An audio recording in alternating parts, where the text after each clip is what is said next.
Good evening, everyone. My family runs a butchery. I'm the youngest in the management today, and together with my siblings, we are the third generation.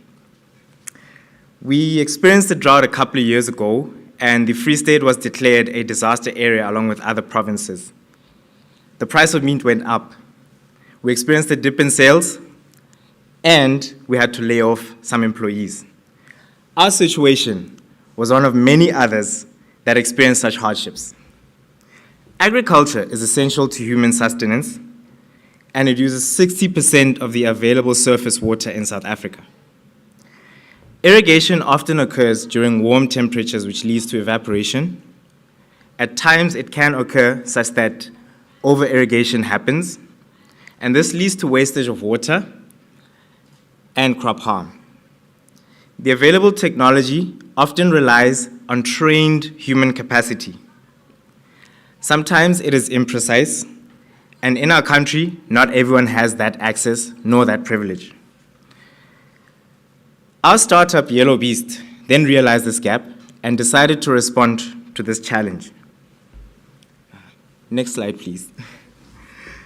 The market gap that we realized helped us develop a solution which we have got, which is called Nosetsa.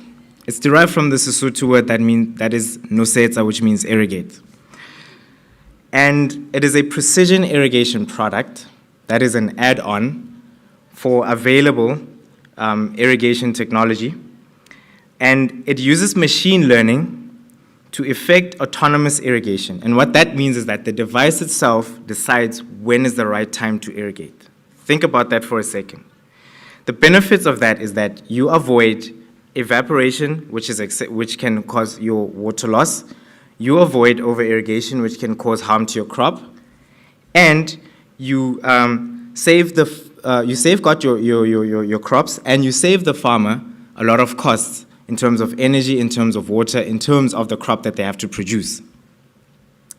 What we would like to have from you is your support in contributing to saving water, to guarantee that food is always available for everyone, and to literally make every drop count, because in South Africa, it does.